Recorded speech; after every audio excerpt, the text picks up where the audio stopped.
Hey guys, we have another great before and after. Cheryl's with us, I think from Indiana, right, Cheryl? Correct. Okay, great. Hey, why don't you just jump right in and share your history of, I saw the before pictures. I want to know, like, how long ago was that and what actually happened?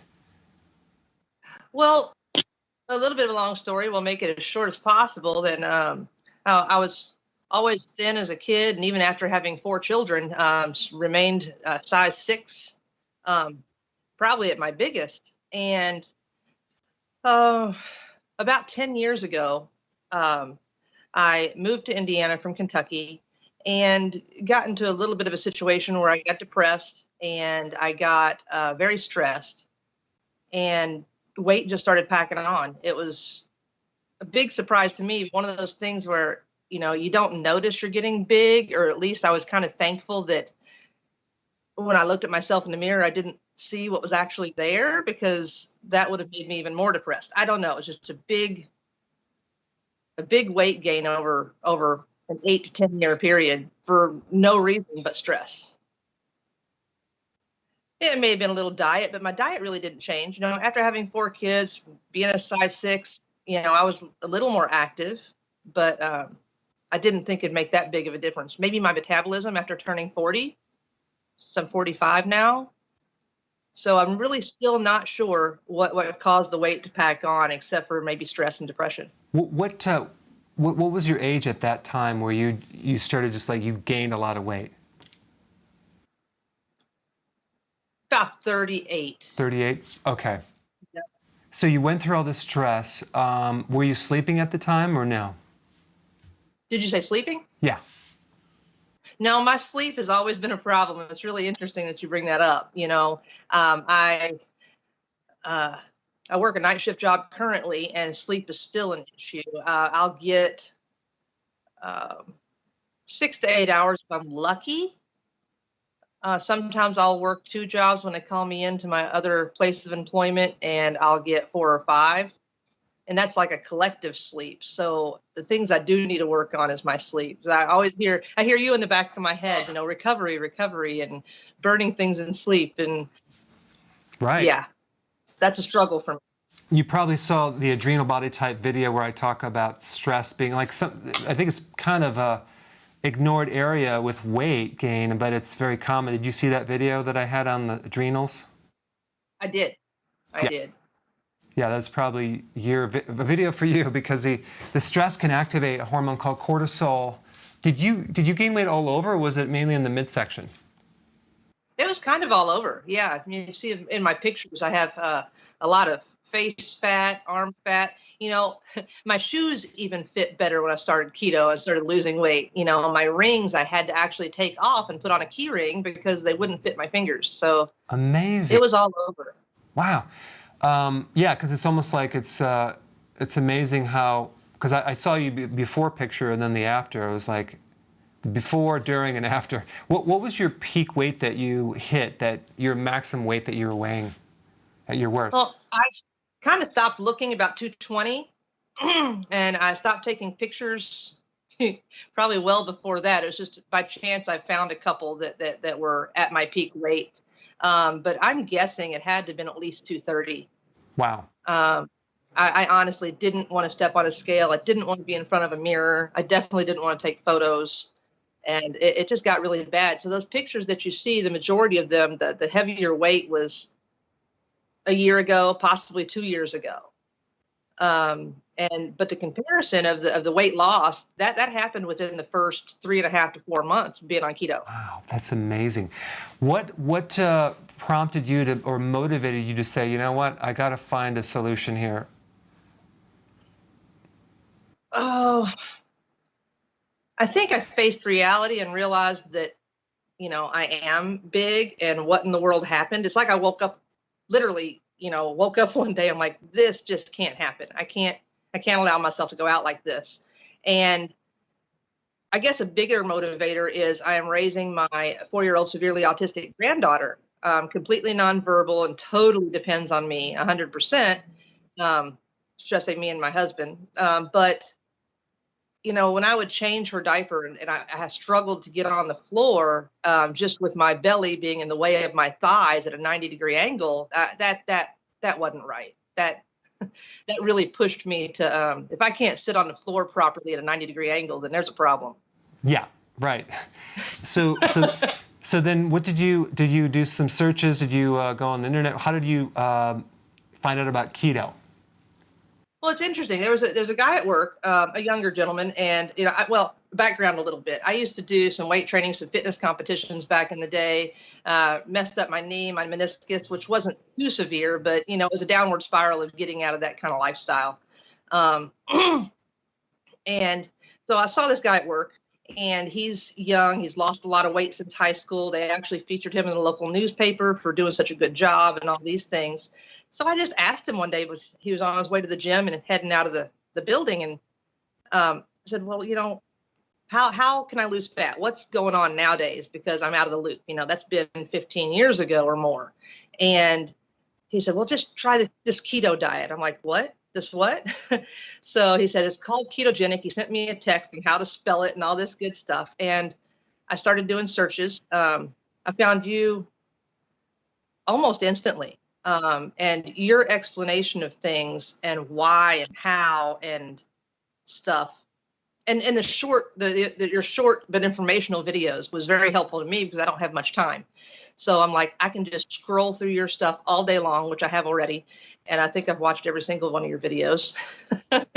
And that's how I found it. I just, it's really interesting. He told me about the ketogenic diet, and I promise you that I probably almost stayed up for 2 days just listening to things that everybody has to say, positive, negative. I started dropping the negative videos almost immediately because the results, that I watched some testimonials and these before and afters, and it just blew me away. I couldn't believe that could happen.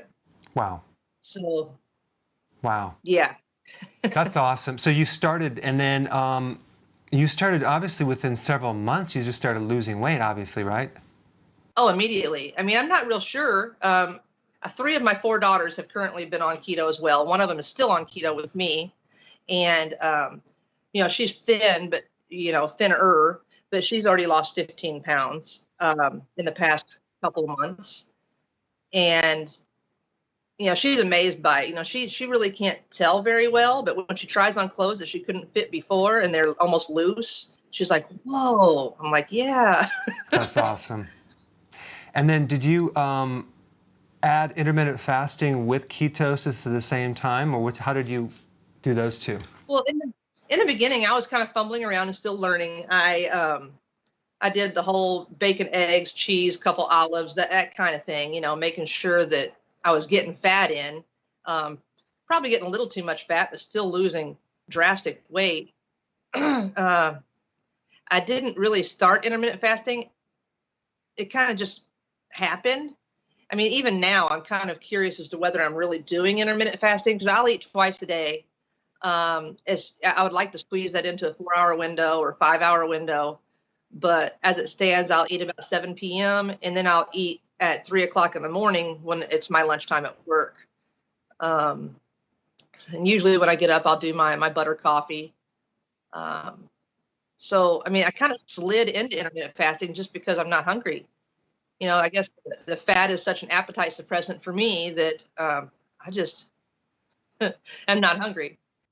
That's so awesome because I think it's probably the number one thing with people, like they can't really do a program because they're always hungry and they're always craving. So you're not going to stick to anything, especially if it's like Weight Watchers and try to do anything long term. So yeah, I think with everyone I'm interviewing, they say very similar things like the hunger goes away. It's easier to go from meal to meal. And then, so did you see any other health benefits when you started doing this? Well, yeah. I used to have severe knee pain. I used to have neuropathy in my right leg, pretty severe, to the point to where I was going to go get scans and things to figure out what was wrong because it was so painful. It's hard to describe when you have this numbing thing and people are like, well, if it's numb, it doesn't hurt. I'm like, no, it's so numb, it does hurt. And I was really concerned about circulation and that went away. I totally don't have any more neuropathy in my legs. My knees don't hurt. They still pop a bit, and I have some weakness, but I think getting into the gym will help me fix that and strengthen myself back up. Wow. But that's the biggest thing I've noticed. The aches and pains and shocks from the neuropathy in my legs have gone away. Wow. My mental clarity is a little bit better. I have to admit I suffer from ADD, so I bounce around a lot. Mm-hmm. But the clarity is better. Yeah. Wow.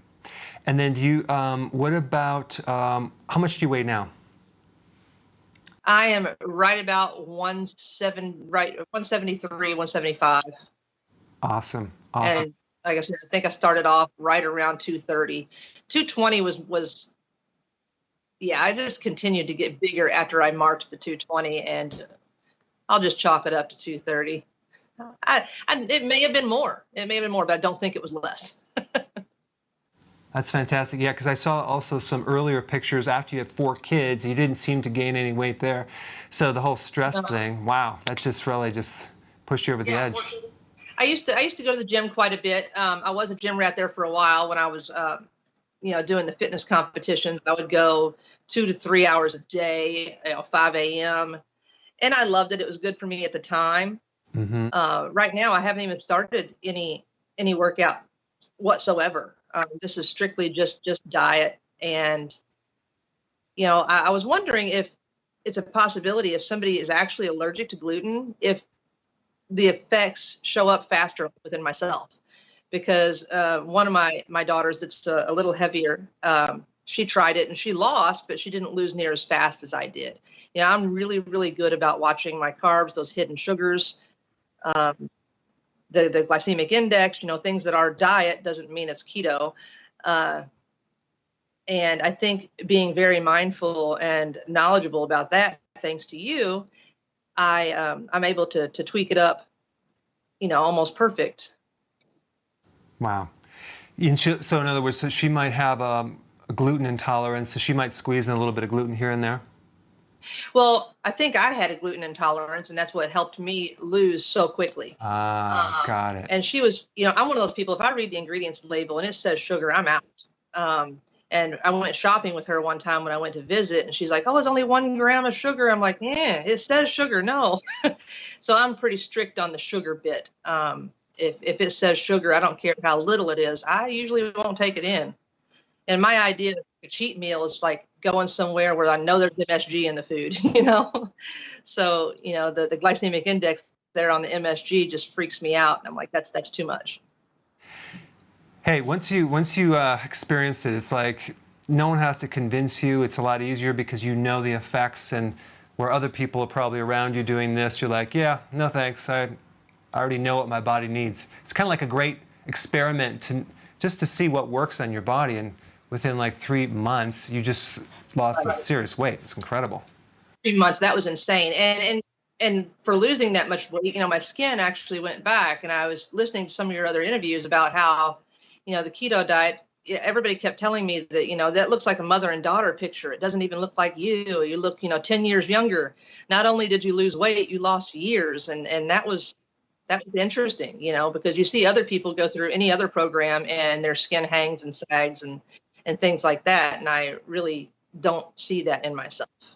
I'm 5 years old, have 4 children, lost almost 60 pounds. And wow, I'm glad you brought that up because I just wanted to tell people that when you're doing the combination of this, you're dropping insulin. So therefore, you're fixing something called insulin resistance. And that means that you're going to start pulling in more protein, amino acids, that are available now to make your connective tissue, tighten up your skin so you don't have this flabby skin like a diabetic would. They have a lot of loose skin. Not to mention intermittent fasting and the growth hormone that then helps you tone as well. It's anti-aging, and it's also it's called a protein sparer. So you're sparing your proteins, you're retaining protein, you're not losing protein, and that's why you can go from meal to meal comfortably without losing any muscle mass. You actually gain muscle mass. So I think it's like you're a perfect example of that. what I'm doing is I'll just kind of point this out as an experiment. I don't know if you noticed any improvements in your vision, but I want to just say that instead of the keto coffee thing, what I'm doing now in the morning is I'm doing kind of a keto kale shake with, just call it a kale shake, and I add the coconut oil in there because you have these phytonutrients called xanthine and lutein in the kale. It's like off the charts, which basically feed the macula and the retina and the brain. And so I'm drinking massive amounts of kale in the morning and with the coconut, which actually helps you absorb it because those phytonutrients are fat soluble. They're not water soluble, so you need a little fat. So that's why you need to put like olive oil on your salad. So I'm doing that in the morning and nothing else, just a kale shake with the coconut oil.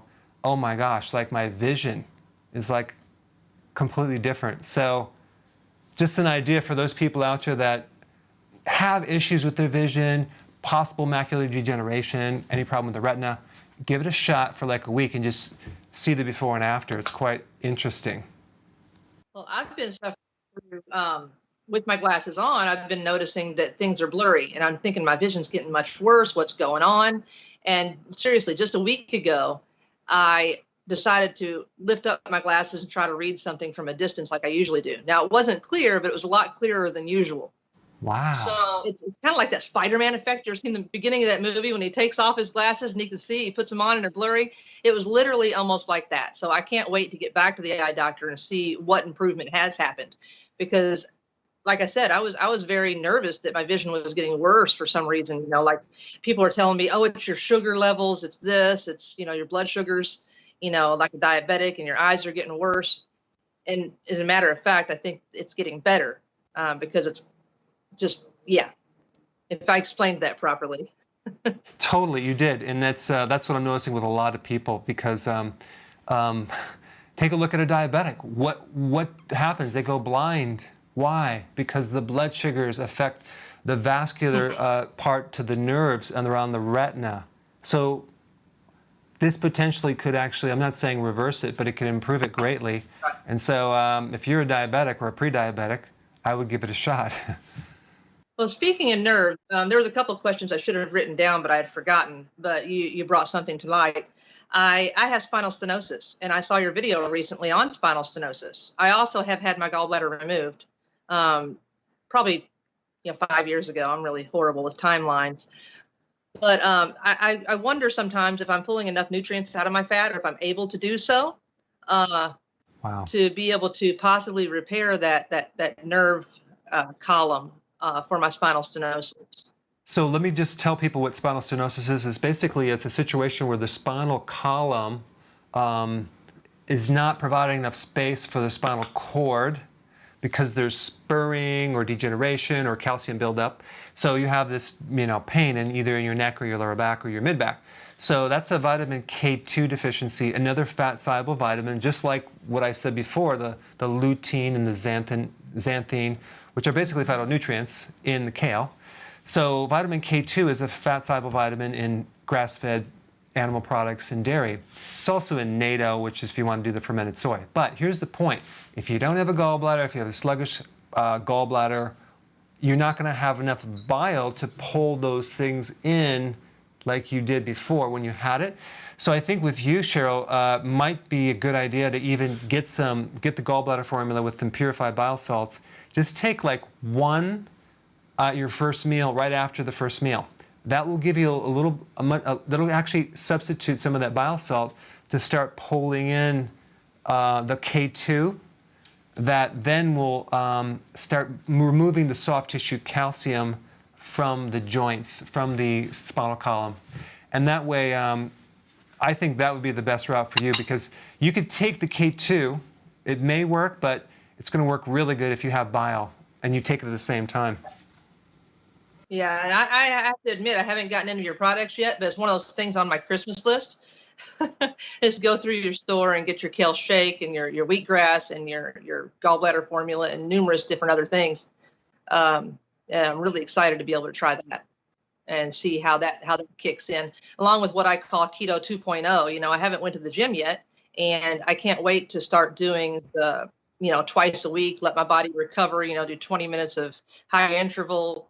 You know, watching you jump around on the stumps in your backyard was great. I'm not sure if I could do that, but maybe we'll get there. Right, exactly. Yeah, did you see the one where I jump on a 5 foot, actually about 5 or 6 feet up in the air? That was actually insane. I was kind of scared for you. Yeah, it's just to let people know I really didn't jump that high. I basically stood on that platform and jumped backwards and then reversed the camera. Oh, no, you didn't. I did, and I should have had a blooper video because I almost broke my neck jumping backwards off of a 5.5 foot platform. Well, you fooled me. What's that? You fooled me. I thought you actually went up. Yeah, I know. It's like, it's amazing you just reverse the camera, but I was like, let me try this thing. Okay, get the camera out, and I jump backwards, and I go, what did I just do? And I just like almost broke my neck. So anyway, it turned out good, but I should have had the blooper video on that. Right. For those of you that are watching, I'll put a link down below of that video so you could see it, but it looks pretty real. So. And I watched your video recently just to ask you a quick question about basil. And besides a spice in my foods, how can I add that in? Could it be just the green roughage in my salads? Yeah, you want to add a couple things. You could do parsley is like really good. Parsley is good. Kale is good. Put it in your salad. I don't know if you're doing the kale shake yet, but that would be also really good as well.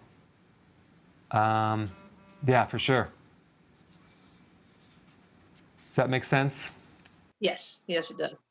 And as far as building muscle, when I get back into the gym, you know, since I used to do the fitness competitions, I was really lean. I actually lost my cycle because I was at 6% body fat, and I felt great during that time. I want to get back into shape. I want to put muscle back on. You know, I went through a lot of the muscle atrophy. I've got the dimples and the dents and things like that. I watched some videos of yours on how to repair that cilium or whatever it's called. I forget. Is there anything besides your videos that you could, you know, currently point out that would help that? You know, I don't want to up my protein too much because I don't want it to turn into too much sugar, you know, those kinds of things. But what's good for building muscle on keto in my next 2.0? Well, I think I just released a video today on that. In fact, to build your muscle, it really requires all the nutrients, especially, you know, vitamin C and vitamin B and some protein. But there are two nutrients that are the most deficient after you fix your insulin resistance, which it sounds like you did, would be potassium, getting enough potassium from the greens. And then number two, the trace minerals, which is kind of hard to find. So I would get that in a liquid, but make sure it's plant-based, because all those enzymes that convert protein into body protein tissue, muscle, collagen, joint, which so many people have a problem with, require the trace minerals. And I'm talking like selenium, iodine, chromium. So you take that, your enzymes will finally have enough to start to get your protein nice and tight and lean and strong. I'll give you an example. Let's say you're deficient in manganese, for example. You're going to have problems with your discs. You're going to have a slipped disc. You're going to have a weak joint in your back. So each mineral does a certain thing to a certain part of your body. So B12 is good for the blood. That's cobalt. That's the trace mineral cobalt that goes with that.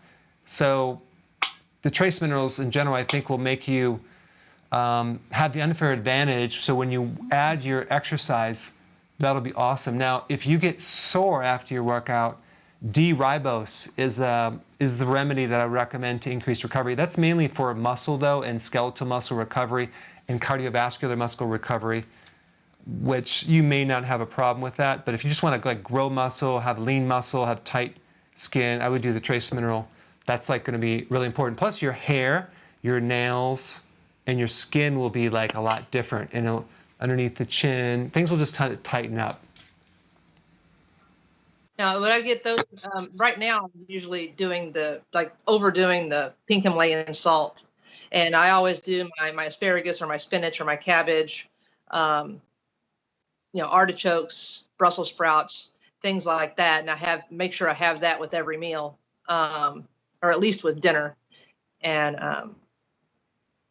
is that the best way to get in my trace minerals? You have a trace mineral product, is that correct? Yeah, the problem with the vegetables right now, they're grown on soils that are void of trace minerals because the farmers aren't putting them back in. They're putting 3 minerals: phosphorus, nitrogen, and one other mineral. But trace minerals mainly come from the sea, or where I get it from, it's an ancient 71 or 72 million years ago, the prehistoric plant life. That's where I get it, from this layer on the earth.